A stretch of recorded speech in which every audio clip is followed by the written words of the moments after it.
I actually got started in the alcohol industry right out of college. I have a degree in mechanical engineering, and once I ended up behind the bar, I never wanted to leave. Anthony had a lot to do with me getting involved in mixology. He was so passionate about his craft. Distilled ethanol goes back to about 0 AD, and really at that point it was being used for medicinal purposes. Right around 1780 they renamed them liqueur, just to rename the product so that it would be used in a different way.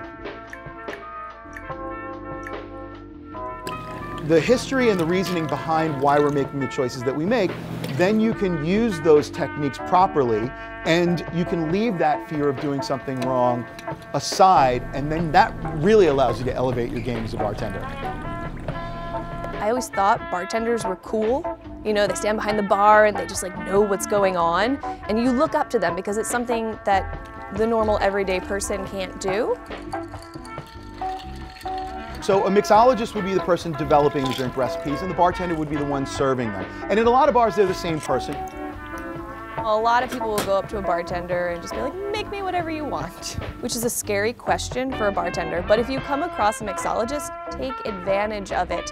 It's turned so much into craft cocktails where you're using real fruits and fresh juices. You take a nice fresh orange peel, and I want to warm up some of those oils first. And then I'm just going to squeeze them and layer themselves on top of the drink. So I have nice caramelized orange oils as my garnish for my Manhattan.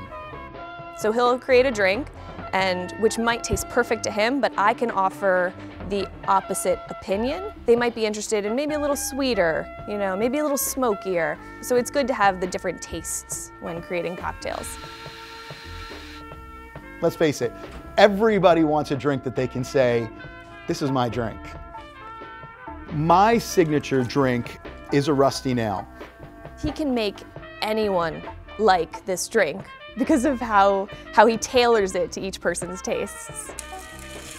A rusty nail is drambuie, Scotch liqueur, and Scotch.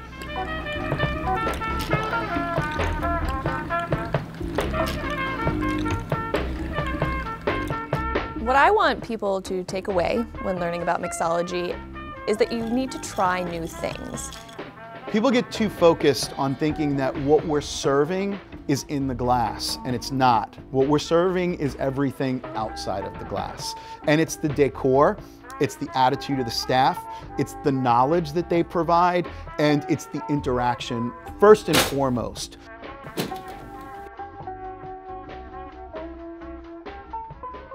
You know, we want everyone to be happy. It's all about the guests. And if we can make more guests try more different kinds of alcohol, how much fun is that?